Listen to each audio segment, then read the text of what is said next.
The true definition of a good grandfather, good father, good uncle, good big brother is to help your nephew, your son, your younger brother to be better than you, to go out there and be able to defend themselves in life. My drive was to make sure that when I can no longer be around for my kids, I want them to be able to succeed in life, get farther in life. Discipline is you being able to do the things that you don't want to do and doing them like you love it.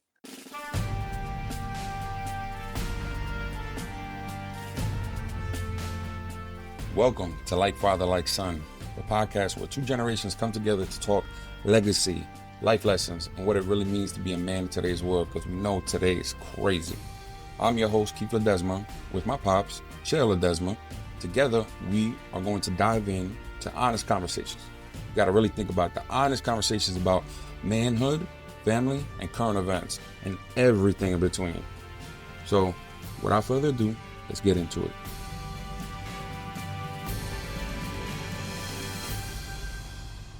Welcome, ladies and gentlemen.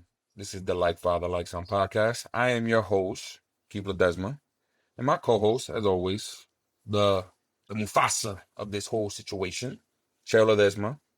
I think I said that mad Hispanic. It's all right. We work with it, ladies and gentlemen. But yes, you got us. Bye. Introduce yourself, as always. Hey, what's going on, guys? Here you got Cheo, aka Cheito, when I was a kid, the barber slash football player slash go getter slash law enforcement officer, everything. Just out here just to help whoever I could. That's a fact. I like that. But yeah, we're going into episode 3, guys. I mean, me and my dad, we wanna make a big impact, and under the way big impact, we got to be consistent with this. So, we coming out with the 3rd episode. This episode is gonna be more of an informative episode. So if you want more of the reactions and whatnot, this is not gonna be this episode. This episode is gonna be strictly trying to help you guys out. Help you guys think when if you're a father or even if you're a son and you're looking at your dad and he's doing some things, you're like, oh, what is he doing it for? Maybe you can interpret from my perspective. What I've learned from my dad over the years. You can kind of dig in a little bit, like kind of figure out like what can I do to be better here? What can I do to do this? What can I do that? Maybe my dad's telling me this, but maybe he's doing it because he wants me to do this. He wants me to be, he wants me to do the 15 laps instead of the 10 because he understands that there's a kid in Florida doing 15, 20 laps. There's a kid in Florida that's 6'5" and I'm 6 foot and I'm already at a disadvantage when it comes to playing basketball, playing football, playing baseball, whatever it is. So maybe I can give you guys that perspective. But when it comes to obviously giving you the perspective on life, my dad is going to be the foremost person to give you that. All right, Bob. Let's go into this first topic because I was actually talking about this with one of my coworkers the other day, and I didn't realize it was that much of a big deal until I talked about it. I was like, "Wow, this is actually a really good topic that me and my dad can speak about." So, discipline and motivation, right? But also discipline and guidance. I wanted to talk about that specific because discipline and motivation are different things, but discipline, right? And then also Mm-hmm. guidance, because they're two different things. They can be the same thing. But when it comes to teaching a kid, and you could use me as an example. Obviously, we can go into things. But when you're talking about discipline and you're talking about guidance, how can you balance that as a father? I want to know that. I mean, I know what happened, but obviously for the listeners out there, what can we do? Like, if a dad is looking, he wants to discipline his child, boom, boom, boom, the discipline. But how does he also guide him, or how does he do one and then do the other later? How does that work? Well, you have to, number one, you know, as a father, as an uncle, as someone that's head of household, someone who's in charge, a grandfather, it could be anybody. The true definition of a good grandfather, good father, good uncle, good big brother, which I've been every one of them except for a grandfather, is to help your nephew, your son, your younger brother to be better than you, to go out there and be able to defend themselves in life, right? When you're no longer around, they can still take care of themselves and not just take care of themselves, but they can thrive in the process. And that was always my drive. My drive was to make sure that when I can no longer be around for my kids, or when I can be no longer around for my nephews or my brother, my younger brothers, I want them to be able to succeed in life, get farther in life. And when you look around my group, my surrounding, they're all pretty successful. And that to me tells me that I did somewhat of a good job alongside, God's guidance. Yeah, and that was like the guidance that, yeah, exactly. I was about to say that. That's the guidance part. Like that was like you when you went out there, that's what you wanted. So it's, you did when you did both, you didn't really think about doing both. That's what it was. Like you kind of did what God told you, and you also did, you thought, hey, if I can guide him, but also, when you were thinking about the discipline parts, what did you think about when you were doing the discipline parts? It was just, did it come naturally, or did you have to research, read? What did you do? Well, I did a lot of reading. I read, I was a voracious reader. I just loved to read from when I was very young. I'm talking about when I was in preschool, well, not preschool, but elementary school. I used to love reading books.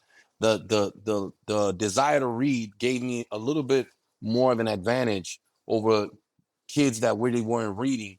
That eventually it showed as we became adults, where now I have had a broader understanding of what, let's say, guidance really means. If you look at the word guidance, what's the definition, right? You look it up, it says counseling, such as that provided for students seeking advice about school or educational matters. Any of various processes for guiding the path of a vehicle or person, thing, by means of built-in equipment. That's the equipment built inside of you is your brain, your heart, your soul, right? If you're constantly looking to improve, right, the lives of others, especially those that are close to you, you're constantly trying to find a way to educate them, to expose them to situations that's going to give them perspective in life. And that's primarily what I wanted to do with you, what I wanted to do with Doggy, what I wanted to do with Kenny, Kevin, Chris, Catherine, all my So nieces for the and people that nephews. don't know, Doggy is actually that's my uncle. That was just his nickname growing up. He's Correct. Theo Juan to So me, but I also called him Theo Doggy and whatever. That just so people know. And the whole point was to make sure that you guys would be able to fend for yourselves very well and expose you guys. Like, I never had an opportunity until I went with some of my friends to play football, and we joined the football team when I was, I'm talking about a league, in a league disciplined with organization, until I was like 14 years old. Whereas your uncle Doggy, he played when he was 8, 9 years old. He was already playing football in a league that I put him in because I wanted him to have that exposure. Hmm. And so with you, I put you to play multiple sports: basketball, baseball, football, so that you have a broader perspective on different disciplines and take every lesson that every sport can give you and then harness that into becoming a great young man, full of character, full of promise, and full of desire to go out in life and be the best that you can be. And through God's guidance, get out there and help as many people as you can in the world change, be the change that you wanted to see in the world. Yeah, and I actually, it's funny that you brought up reading, but I wanted to ask you a question because do you think reading is prevalent nowadays? Like, you think people still need to read? People read because they have to read on the screens. They No, but I'm don't saying, read because do you think like I'm talking about like reading a book, like talking about like picking up a book, like I Seven I Habits of Highly Effective People or Power of the Habit. Like, you think these people should actually read? Because they have a bunch of different things. They have YouTube University where people go on YouTube and learn stuff or that. But do you think the act of actually reading, and the reason why I say this because I genuinely think people should still be reading. In my personal opinion, I think people should still be reading. And the reason why is because when you read, there's a certain way you interpret the information that's in a book than you interpret on a YouTube video, on a whatever it is. I think people should still be reading books. That's just my person. And it's because when I read, like I was reading The Power of the Habit the other day again, and it went into like detail certain things. And it's the way you interpret an information in a book sometimes it's a little bit more of an intimate level, but you grasp it a lot more. Like you're reading a story in your mind. And mhm. me genuinely, I feel better when I read a book, and I actually feel like I interpret it. Sometimes with YouTube or whatever it is, you interpret the information, but it's not as much. Honestly, experience is the best teacher, and yes, experience is always going to be king, always. But reading, I think, is the next to that. Or maybe I'm reading it wrong, but maybe it is, or no. I think reading is the next after that. You can read more than anything else, other than obviously experience, getting the experience. I feel like it's big. I believe, in my honest opinion, people are not reading as much. I still do think that people do read. If you had to give me a percentage on a scale of 1 to 10, probably I'll put it at a 6. The amount of people who do read, I you still have I would even say lower than that, bro. I think it's like a 3. I'm not gonna lie to you. um When I read at work, people look at me like I'm retarded. it's important that we understand what is it that reading provides. First of all, you're creating the neurons in your brain that are going to facilitate, you being able to recall information, Mm-hmm. right? You're going to be able to recall certain things that you read that will come to the forefront when you have to make decisions or when you're thinking. And usually when you read plenty of good knowledge, good books that really have substance, you're going to be able to recall that information and utilize it in a situation where it may be critical, a situation that may benefit someone other than yourself. There's plenty of books out there, plenty of books that I've read. One that I like to, a lot of my people that follow me on social media, I've always recommended books to, and people kind of ask me, what would be a favorite book. One of the books that I've, there's several of them. Who Moved My Cheese was one that I gave because it's a Wow, small book. yeah. It's about 120 pages, right? And it talks about how to deal with changes in your life. And we constantly are going through changes. We move, we sometimes have a new significant other, or we just had a breakup. You might be dealing with a new child in your life. There's always something that changes in your life, that kind of gives you an opportunity to how to deal with moving. So Who Moved My Cheese is a fantastic book for that. Another book that I recommend to people is The Four Agreements by Don Miguel Quixote. By Don Miguel. He and in the Four Agreements, they really give people a good hands-on perspective on self-improvement, right? So the four agreements, there's be impeccable with your word is the first one. Then the second one tells you, right, don't take anything personally. A lot of people take things personally in life and they wonder why they're always angry, Yeah, right? people with road rage. They be running past you and they think Correct. that they Don't might take kill things you, personally. for road rage. It don't make no sense. Don't take things personally. Somebody gives you the finger, let it go. It's okay. Yeah, Forgive them. let it Keep it go. moving. Somebody says something. You want to take it for yourself, but they're speaking in general, but you want to take it for yourself. Don't take things personally. Let it be, right? The next one out of the four agreements from Don Miguel's The Four Agreement book is don't make assumptions. We're all guilty of sometimes making an assumption. And Everybody. then the assumption, for anybody that has ever heard me say it, assumptions is the mother of all fuck ups. Excuse my French. I'm just going to call it what it is. Mm-hmm. But we have to learn to hold judgment, not pass judgment and not make assumptions, because these assumptions will sometimes end up having us either spit in the air, which what happens when you spit in the wind, it comes right back into your Right face, back at you. right? So that's important. And then lastly, out of the four agreements is always, and you've heard me say this, and I say it to all my kids. People ask me all the time, why do your kids all have that energy that they go hard at everything that they do? Why? Because I always tell them, always do your best. That's agreement number 4. Always go out and give your very best. Make people remember your last name, right? So Legacy. that's a book. That's a book that I constantly give to a lot of people who tell me, Chael, I'm looking for a book to read. What do you think? And I offer them one of those two books first before anything else, because these two books will kind of help people to navigate certain very important aspects in their lives, like change and like, those one that I just mentioned you, which are self-improvement aspects, Mm-hmm. you And know? it's crazy because who moved my cheese? If correct me if I'm wrong, but it makes you like. It's funny because there's a meme or like I don't know if it's a meme or but basically it's Bruce Lee. Bruce Lee was says be like water, Mm-hmm. you know, be like Mm-hmm. water. And the reason why he says be like water is because no matter what situation you put water forms to whatever you put it in a cup, water becomes the cup. And it's Bruce Lee just basically saying whatever water forms to, it will adapt. And that's who moved my cheese. That's what the book is about. You have to adapt to your surroundings.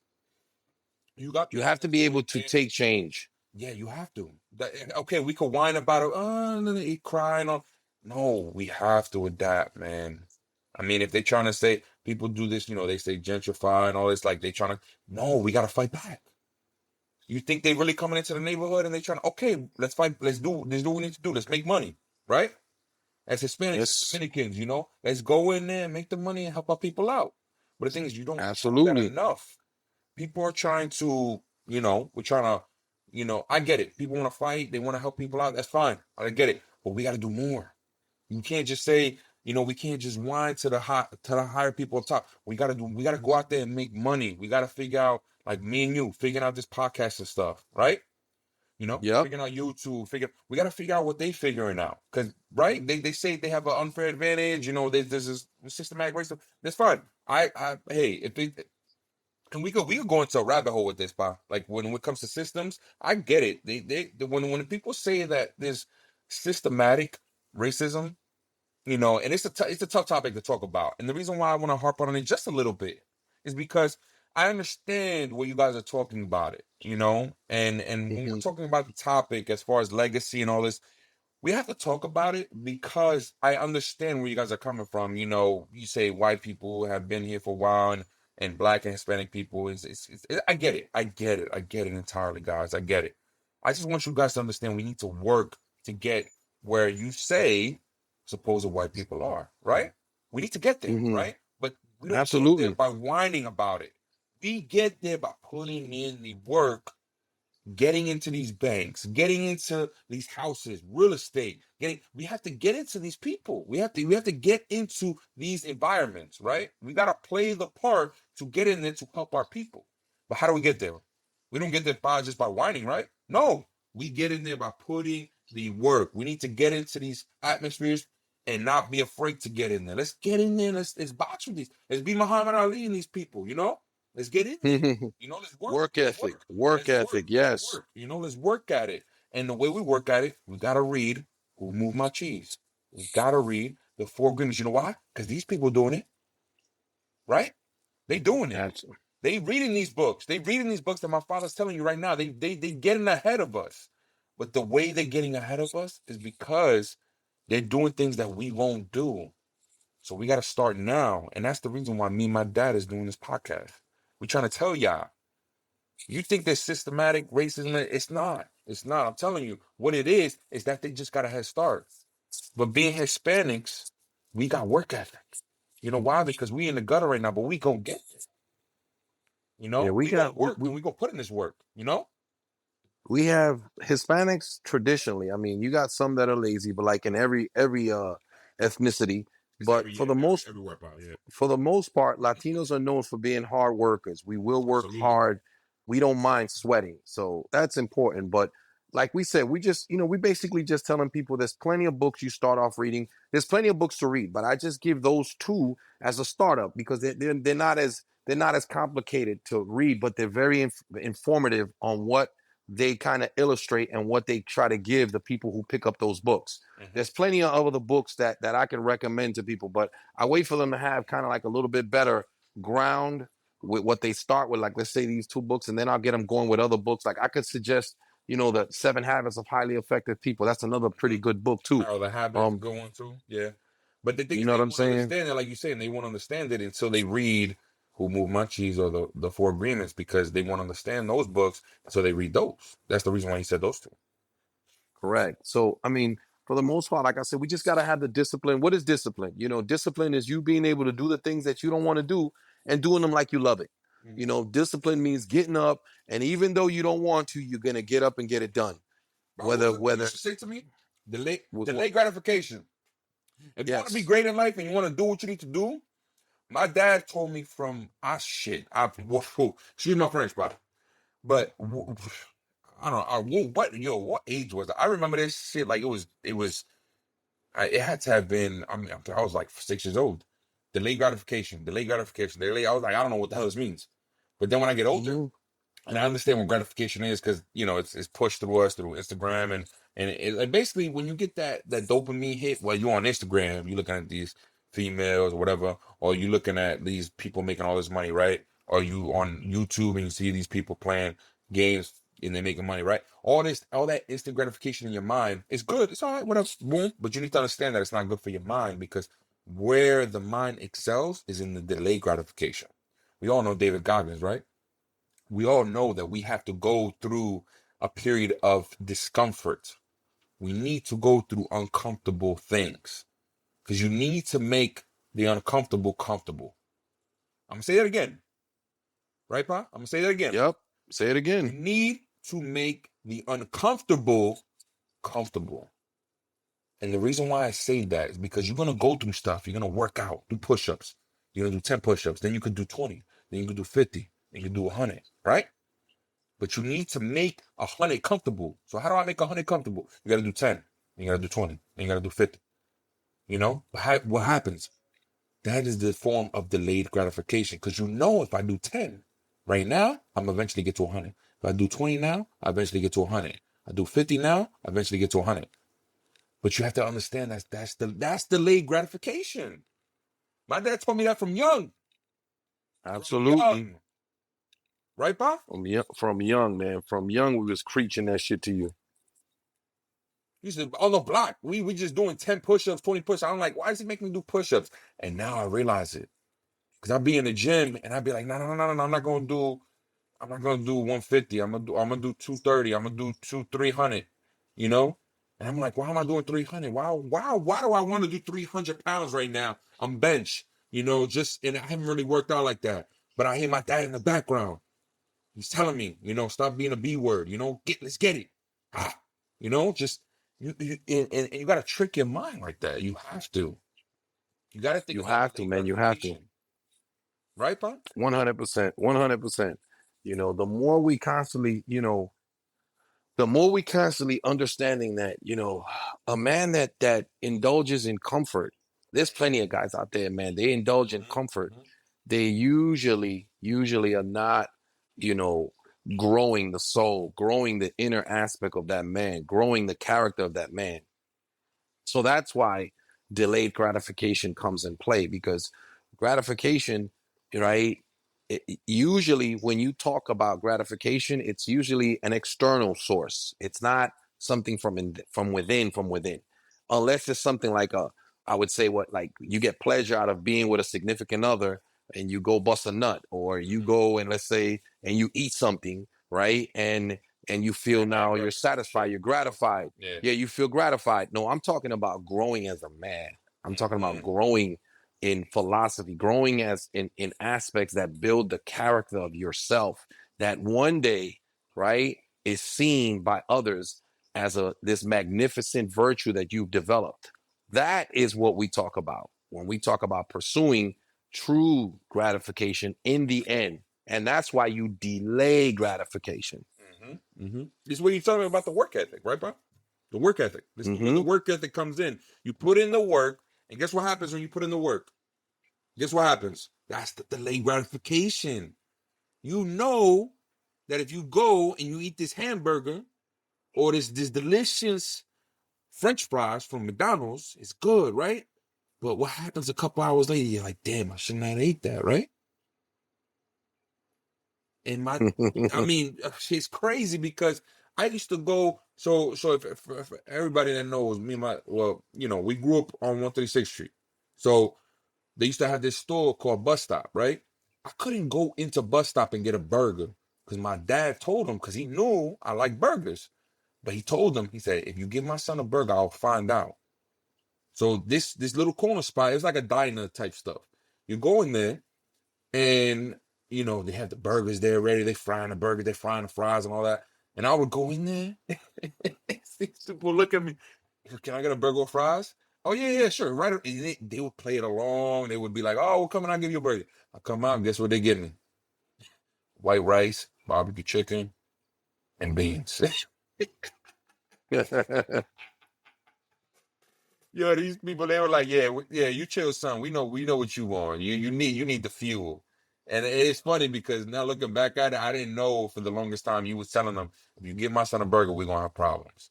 And it's crazy because every single time, like, I would try to get a burger, I'm like, oh, let me get a burger, let me get a burger. No, they didn't play no games. But when you're that stature as a man, because my dad don't like to boast, I boast him up all day. My dad walked around with a presence, and people respected my dad. But the thing is, when you put in work, as my dad put in work, there's a certain, I guess, realm that you have to be in sometimes, because obviously he's on the fence mode sometimes, because he thinks a lot of people around him are there, and rightly so. It's a dog eat dog world, right? But when you walk around with that presence and you walk around with confidence because you put in the work, right? You gotta put in the work. You Yep. gotta put in the work with everything, right, pal? I You mean, got to. let's You be honest. got to. You gotta put, You but the got thing is, to. when you put in that work ethic, there's a certain type of confidence, swagger. It's not cockiness because you put in the work. You won't. It's a different type of feel, and you'll notice. Like, say you take a 1,000 jump shots. You're gonna take that jump shot in the game a little different, right? But when you take 100 jump shots, maybe 50 jump shots, you're gonna take that jump shot with cockiness, like, oh, I'm gonna make it, but then you miss, right? But then when Kobe, what happened when Kobe was on the court? Kobe knew his fadeaway was gonna go in. What happened to Michael Jordan? What he did when he did the fadeaway, he knew that shit was going. You know why? Because he did that shit 10,000 times.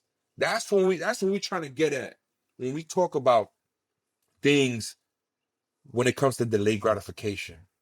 That's what I want to harp on. This is what my dad's been telling me for my entire life. Right, Pa? Work ethic, Absolutely. delayed gratification. Work ethic, delayed gratification. If you don't get anything from this episode, this is what I want y'all to get. Delayed gratification, work ethic. When it comes to discipline as a father, when you teaching your son, matter of fact, I'm gonna let my dad do this. Bob, when it comes to discipline and guidance, when you're going, what do you want to tell the dads out there when it comes to them teaching their sons how to do? Because you did it perfectly with me. I feel like I'm for a 33-year-old man, I'm doing great for myself. But I had to have a great dad, right?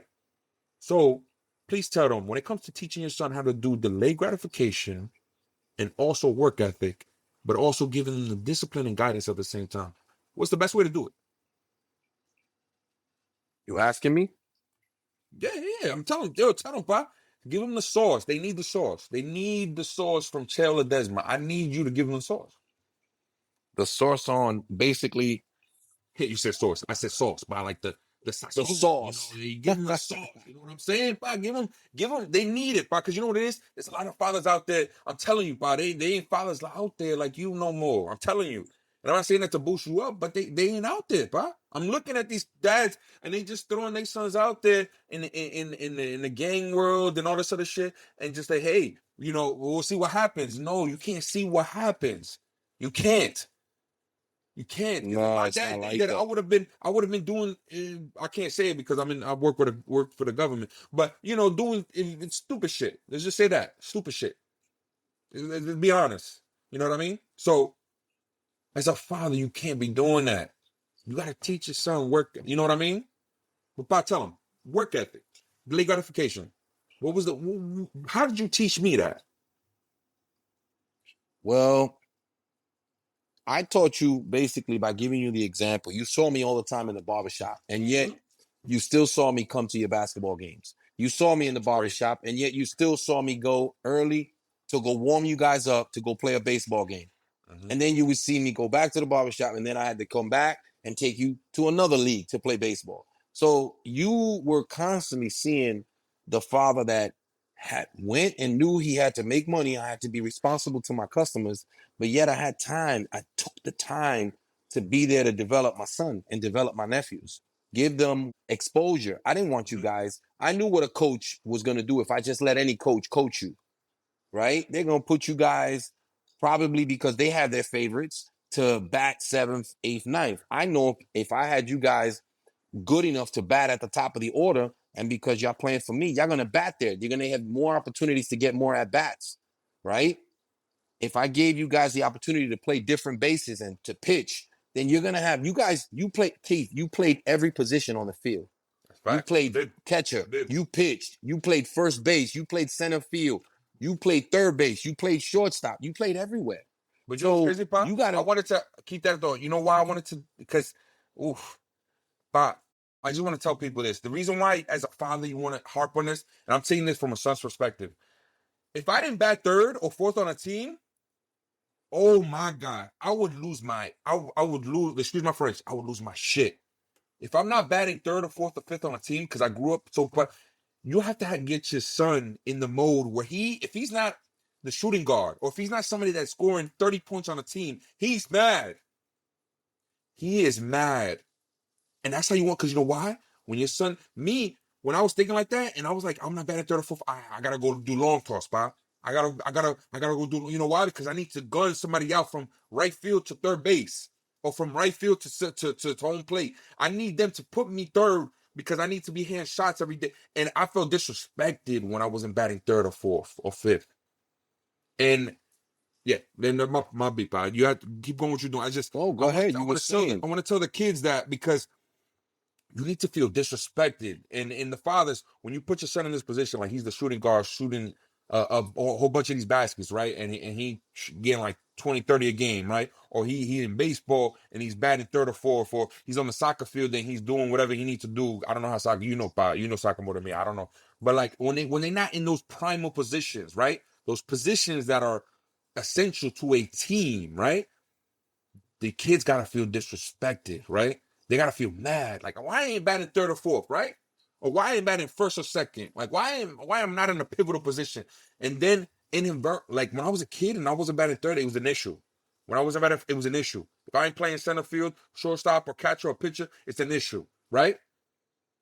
Yup, And it is. I didn't think about it when I was a kid, but I didn't think about it when I was a kid. I was like, what do you, I was just mad. I was, but now I realized that was the trick. It wasn't a trick that you were playing on me, but it was kind of like you need to get you need to get comfortable with being there. You need to get comfortable being in pivotal positions, in positions where you're the team captain on every team, and because once you get used to that, and you're not in that position, you need to be in that position, and that's how you build leaders. Right? But am I That is how you do it. You gotta, right. The point was, see, you guys all had a position mm-hmm. when we played, right? When we were playing baseball, especially, we got a lot of respect because we played throughout the city. And when we were playing, they saw that you guys were in positions of leadership. You guys were captain. You guys were literally like out there Sometimes the saying youngest of the who team was. too. Yeah, yeah. And then that flowed into the other sports y'all played when you went up in the basketball. Cause everybody knew that Keith was a big man and Keith was gonna go up and get rebounds and Mm-hmm. Keith was gonna play defense and block shots and Keith was gonna go to the paint and take a shot. So you had a lot of opportunities of adversity through all the sports you played. You had a lot of opportunities to build character. You had a lot of opportunities to build teamwork and know what it is to achieve a common goal together because you lost games, but you won plenty of championships as well. So, by putting you in all this, I kept you away from some of the negative stuff in the hood, Yeah. right? And kept you away from the gangs and kept you away from, drugs and stuff like that. And you developed a good sense of what manhood is. You became a man. And that's why now, as a grown man, you're able to use all those experiences and harness that individual that you are now. And you're a leader. Now you're a supervisor. And that's why I can't stress it enough to fathers. Go out there, get involved with your kids. Don't just go to their Yes. practices. Yes. Get involved, become a coach, work with your kids, learn sports, Mm-hmm. right? Learn the fundamentals. Well, I yeah. had to I was learn about to say, if you everything. can't be a coach, right? Fine. If you can't be a coach, learn the kid's sport. If you know he likes basketball, learn basketball. My dad learned in it. My dad was a football player. But you were a Mm-hmm. football player, and what you did, Mm-hmm. you learned baseball. I learned My dad baseball became a because, baseball. What is that? He became a baseball fanatic when I yep, learned how to yep, play baseball. yep. And it was because I wanted to give you more exposure and more opportunities, Yes, to and you did grow. definitely that. You did. And so that was the whole point, right? And then look now. Now I never in my life even kicked a soccer ball. Here I am now coaching my daughter. We just won a championship in April. I was the head coach on the And soccer mind you, team. Why? what did you say, Pat? The soccer team that you had a team that people didn't think you wouldn't even get to the playoffs, right? No, they didn't think. They were like, "Who is That's this guy?" I was crazy. the only coach That's that crazy. never played soccer. I was the only coach. Mind you, they Never 11 played year soccer olds. and never coached soccer, mind you. They 11 and 12-year olds. But one thing that they underestimated was that I was a coach. They didn't know that I had years and years of coaching football and coaching baseball, and I had multiple championships that I have won. Right, I won championships as a head coach, We and were I won championships underdogs, as an right? We assistant. were underdogs So damn near we were entire always the life. underdogs. I Always. knew how to build character. I knew how to build a group of kids and help them achieve a goal. I knew how to make a team. Hmm. So I grabbed this little team because I wanted to do it with my daughter. And look, Bella, we came out. They gave me 14 girls. With Bella was 15, and nobody gave us a chance. We were losing all these games early in the beginning of the season. And as I started to implement little things like I developed a team model, right? I developed a team model where I wanted the girls to understand the importance of team and the importance of what it is to have discipline, right? So Hmm. the team model was very simple. It was 7 things on the team model, and everybody had to memorize them. I put it on a sheet of paper. and I printed it out for everybody. I drew for every member of the team. Number one, always push for our very best. Number two, team motto, contribute and keep contributing. Number three, positive words equal positive results. Number four, mistakes increase improvement. Number five, leaders rise when in the fire. Number six, make your ancestors proud. And number seven, I and like that most one. importantly, I like that one. have fun. Have fun was the last one. So the girls had to memorize them. And every practice and every game, I made them repeat it back to me. They just drew into the philosophy and the mentality of the team model. And listen, we were losing at the end at the beginning, but then as the season went on in the middle, we started tying games up. We started Yeah. not tying, not losing, but tying. We would win one game here and there by a score. As the season continued to progress by me implementing an extra practice on Sundays that was all volunteer on my part, Mm-hmm. that was not mandatory by the league. Yeah. And then making my practice instead of an hour long, I told all my parents, can you guys stay with me for an hour and a half? I just need a little bit extra work with these girls. I developed this. I made practices fun. I even had practices where the parents had to come in, tell them bring your sneakers because you guys are participating in Yeah. parent athlete bonding practice today. Mm-hmm. So the girls, the team was so excited. They came to practice. They gave me everything. We got into the playoffs. As like I said, at the end of the season, we started knocking teams out. And then at the end, we were crushing everybody in the playoffs. We get to the championship. And in the championship, I told the girls, I said, listen, while we were throughout the season, I always worked and looked at what the other teams had. I took notes. And the one thing that I noticed was that the one thing you guys, the reason why we're winning is what? Number one, conditioning. We were in better condition because we were practicing harder. We They're were like a running more Coach Carter, drills. Yes, yes. They were more in shape. We were running every team to death. They couldn't keep up with us. And the other thing is, we had a relentless defense. Mm-hmm. They would not let anybody breathe. So we were shutting teams out and we were scoring Defense four and wins five goals championships, on like you everybody. always told us. So that's what took place. And then the very last game, the championship, I come in there and I literally told them, I said this to you guys during in the middle of the season as we were starting to transition and start playing better. I said to you guys, we're going to shock everybody because nobody's giving us a chance. Are you ready? This is the game. Are you ready? We're going to shock. Y'all ready to shock the world? And all those girls looked at me, smiling on their faces. Yes, coach, let's go get them. And listen, when they got out there, Keith, they gave that team that we were playing, that ironically, Keith, was the very first team that played us and beat us 5-1 in the first game. They blew us out. Mm-hmm. That's like losing 90-45 in a basketball game Yeah. or 13 to zip, 13-1 in baseball. So they blew us out. And that was the same score that we put on them in the championship game. We beat them 5-1. I'm telling you, it's It's work crazy. ethic. So Yeah. Yeah. I can't stress it enough. So that's what I tell the audience out there. You can have fun with your kid. Me and Bella got something that we're going to share for the rest of our lives. Daddy and her, we won a That is championship the together. huge thing right there. That is, if you don't have any motivation to help any other person's kid, I get it. I get it. But at least have the motivation to help your kid. Because that right there, Give them what you just said, experiences, man. yeah, what you just said, you and Bella are gonna have that for the rest of their life. What I had with the Braves, what I had with M&J, what I had with Riverbank, all those moments I'm gonna have for Absolutely. the ¿Qué rest pasó? of my life, bro. ¿Qué I'm pasó? gonna have that shit with the rest of my life. You know what I mean? It's Yeah. such a benefit.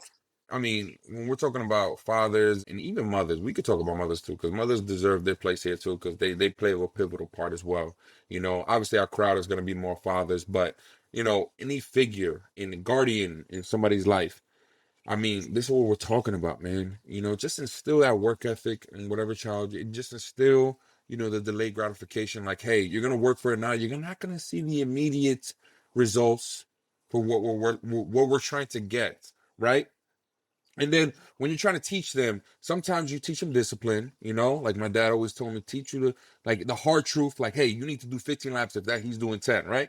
Or if you need to do 10 stairs if he's doing 5, you know, that's the discipline we're talking about. Hard, no, like, hey, you need to do this, boom. But then the guidance, like, oh, my dad was out there while he had to go, and I'll paint a day for you. My dad go to the barber shop 7 o'clock in the morning, go, probably cut hair till 12. I got a game at 12. My dad is there with the oatmeal in hand, saying, "Hey, you need some fuel. Get some fuel in your body."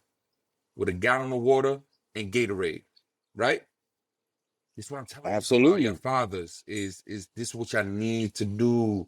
And this is why I'm able to be the man I am today, because my father was doing that, man.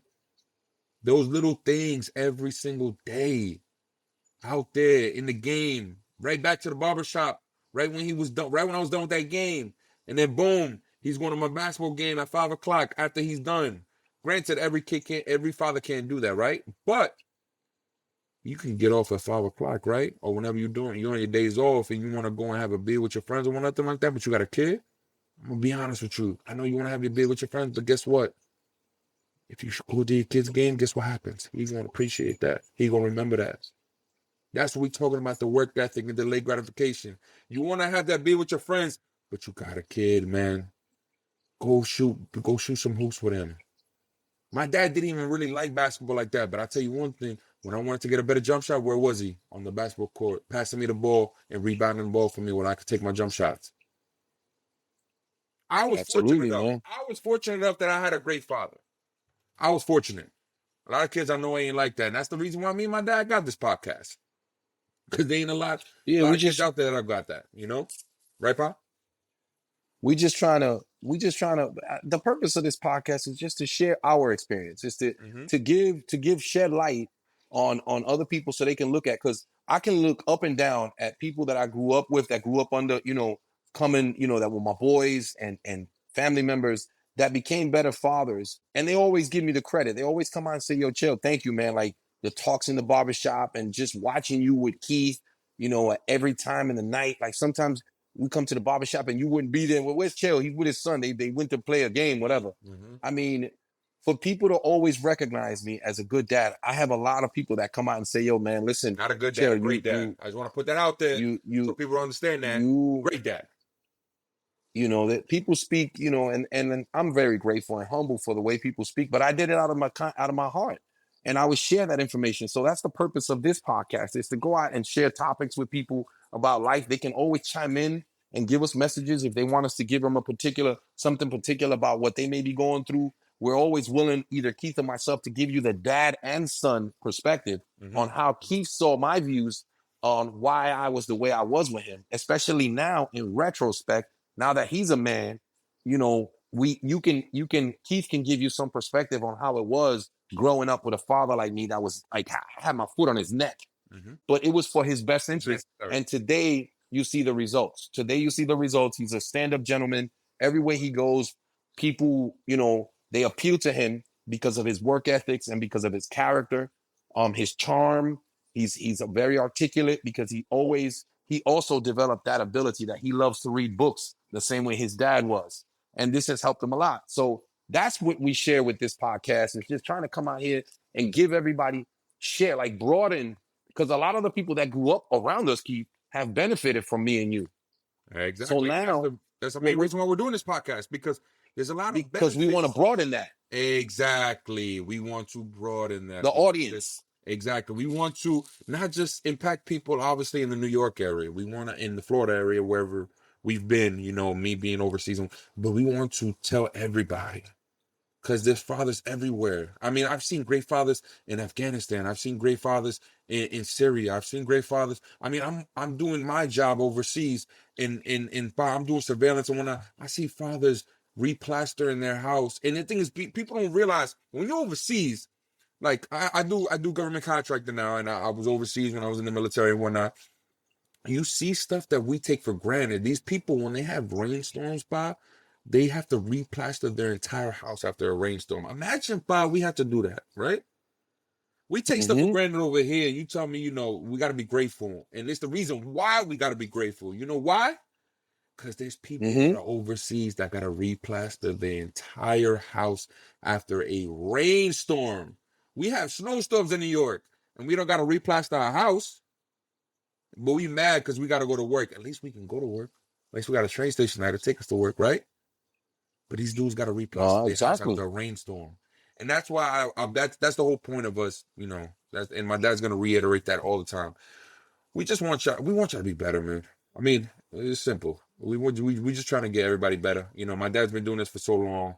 I've been doing it for so long with him, and I feel like this is a great opportunity for everybody to listen, but also, for great opportunity for us, because me and my dad have been doing it for so long. And I know people, want to be better, and it's unfortunate that everybody can't have a dad like mine, you know, but also I can give you the perspective, but also be the receptive with the information that's being given, because a lot of people see things and like, oh no, he's being too hard on me, and no, he loves you. And it won't even be a father. Sometimes something be a father figure, right? We got a coach Hmm. that loves us, right? Or we got a stepdad that loves us, or uncle that loves us, right? We don't interpret the Absolutely, information they're man. saying, right? But I mean, let's be honest. We don't interpret that information. We're like, no, right? Nah, we don't. We don't. We don't. A lot of the kids said that. And man, imagine, just remember your teams, right? The teams that I coached. We were the best team in the best in. We were the most conditioned team in the league because the relentless amount of cardio work that we were doing. I was beating the brakes off of y'all. But you know what? You guys could play with anybody and not get tired. Let's just say this. And I don't they remember not some being the good team. I don't remember not being top two in any league we we were were in. always competitive. We were Yep. always competitive, very competitive. No matter where we went, we knew that we had a shot at beating whoever it was. We had a very legitimate shot, no matter what. Yeah. Just to go over and make sure we reiterate this third episode, man. This third episode is just so it's informative episode. This is what I told you. We're gonna go, me and my dad are gonna react, but we're also gonna give an informative episodes too. And the reason why I want to do this, because I want you guys to know, when it comes to a receptive perspective, where you're receiving this valuable information, but it is valuable. You may not see it right in retrospect. Obviously, you're looking at it now. Me looking at it now, like, oh, that was great. But when I was going through it, I hated it. I hated my dad being hard on me. I hated my dad telling me I got to run 15 laps when this dude is running 10. But now I look at it, because when I'm doing stuff in my job, or I'm doing stuff in other aspects of life, I'm like, this shit is easy. And people are over here huffing and puffing or doing it, and I know that I gotta, if he's like, say for instance, if he's applying to 5 jobs, I know I gotta apply to 10, right? Or if I'm going out That's there my and point. I'm doing maintenance on whatever, because I'm maintenance and government contract. If I'm doing maintenance on stuff, I gotta make sure everything is good, not just one two things. If it says that it's 30 days, it's gonna come up in 30 days. I'm getting it done. So there's a certain metric when it comes to maintenance. There's a green, a yellow, and a red. Everything when I'm doing my stuff is always in yellow, right? But when I see them in yellow, Hmm. they're back to green. I don't even. They say you don't have to do it until it gets to red. I don't care. I'm gonna do them, and everything when I'm on the job, it's gonna be in green. They're not gonna be in yellow or red. Some people wait till it gets to red. No, Keith is gonna put them shits in green. But it's like I have to. I feel like I have to prove something. But everybody has to be that way. You know why? Because there's always somebody looking. And if you don't think anybody's looking, what you always told me, Pa, God is looking, right? God is always looking, and that's God is why always I looking. always tell you, and I tell my nephews, and I tell everybody is, listen, we're not going to be judged by our accolades, how far we got in life, who our entourage was. We're going to be judged when our time ends here on this planet. We're going to be judged by the acts of kindness and how we treated others. So it's imperative, Keith, that how you go about everything you do in life, work, school, friends, your relationship, you do it as if Jesus was standing next to you and you Mm-hmm. ask them, right before you act or you say something, you say, damn, how would Jesus handle it? Absolutely. And Absolutely. you're gonna be fine. And the thing is, when we come to this, me and my dad, we're not political. We're not like crazy. Like in this podcast, we're not crazy religious. We're crazy religious outside, right? But in this podcast, it's not crazy. It's not a religious podcast. It's not but if you're not religious, you need to understand this. There needs to be some kind of basis of what you do with your acts of kindness. Because if you don't, you're gonna go on. You're gonna be astray. You're not gonna like. Why am I? Why do I need to be great? Why do I need to be a benefit to society? Why you're gonna look at this stuff and you're gonna be like, we're gonna tell you these things and you're not gonna listen. You're gonna look at it like, why do I need to be a benefit to society? Why do I need to be a benefit to my son? You're not gonna understand these things. But if you have a census, right? For us, Mm-hmm. it's God, right? But for other people, it may just be being the best at, okay, if you want to be the best at everything, but you need to have some kind of higher power that you think of. And I know other people have their own religions and other. For me and my dad is Jesus and God, you know, but for other people, it may be other things. But you need to have that consensus, that spiritual currency, because you're not going to move if you don't. You need to have this You're belief not. of something, whether it's God or whether it's Jesus or whatever you believe in, you need to have some kind of spiritual currency. Because when you wake up at 4:30 in the morning or 4 o'clock in the morning or whatever you want to wake up and get your stuff done, which I always recommend, because my dad told me this when I was young. Well, I always recommend waking up early, because you get, if dude's waking up at 7 o'clock in the morning, you waking up at 4. You know why? Because you got 3 hours ahead of that dude every single day. Every single day, you waking up earlier than he is, or she, or whoever it is Absolutely. you're thinking about. So, you know who gives you that power? That spiritual power you believe in. Whether it's your God or Jesus or whatever you believe in, he gonna get you up, right? Yeah, we like we try to say, like, we don't want to make it the podcast political, but we Exactly. just trying to give what we want to tell our audience is that, one of our sources and our main source of everything that we do is just God. That's just the way we are. Keith, and Dad, Cheo, that's how my mom taught me. So I'm just sharing that with the audience, because Mm-hmm. some people may ask, where do they get this energy from? Where do they get, this philosophy? Where do they get, this source? What source it comes from? Our belief in how we were raised, Mm-hmm. and we believe in God, our faith in God. Now everybody's free to Yeah, believe follow whatever you what they believe in. follow, and we Right. don't knock you for that. But we're just, if you have the question of where do they get it from, well, that's how we were raised, by my mom and my dad. That's all I'm Mm-hmm. sharing. And the reason, and the main point is because when nobody else is looking, you still act the same way. You act with integrity. It's You act integrity. with service before self, and you act with excellence in Mm-hmm. all we do. The reason why I say those three things is because in the Air Force, when I first joined the Air Force, those were the three core values. And they stick with me every day. But the reason why they stick with me so much is because my dad harped those before I even got in the Air Force. It was easy for me when I got in the Air Force. You know why? Because those acts, I already been doing it for my entire life. So this is what we're saying. But obviously, episode 3 went a little bit longer than what I expected. But this needed to be said. It needed to be said. And this is gonna be said and throughout all our videos. This needs to be harped on all the time. When you're coming here and you're watching our content, this is gonna be the content. You need to have some kind of spiritual currency. You need to have, and when I say spiritual currency, I'm saying you need to believe in something. Me and my dad believe in God and Jesus, but it has to be something for you. Whatever it is, it has to be something. Because the thing is, this is the end all be all. If you do not believe in anything, you will run astray. You know why? Because when you're going, say for instance, you're waking up and you're like, oh, I can wake up at 5. I can wake up at 6. That means you don't believe in anything. But if you wake up at 4:30, guess what happens? You believe in something. Something else is pushing you. When you feel like you don't need to wake up, that other person is going to wake you up. That God or Jesus is going to wake you up. So, like I said, this is not a religious podcast, not a political podcast, it's not anything. But these are certain things that me and my dad have been addressing from years to years on come. And this is what we want you guys to understand. That's all it is. But any last thoughts, Pa, on this episode? This is a great episode. I like this episode. This is really good. But, I wanted to get your last thoughts because I know we already went way over our time. But hey, it's going to happen. It's going to happen. Any last thoughts? Nah, I mean, for the most part, I just, my last thoughts to people is just, always do things with your highest intention for others, man. And if you wish to see change, you be the change that you wish to see in the world. Those are my last thoughts. Oh, that's awesome. And then you got to believe in something, whether it's God or Jesus, whatever you believe in something, and that'll move you. Mm-hmm. But all right, guys, I mean, the Like Father, Like Son podcast is checking out. And you guys be safe. Make sure you hug your loved ones. If you haven't texted them, text them. Text them. They're waiting for your freaking text, man. What's wrong with y'all?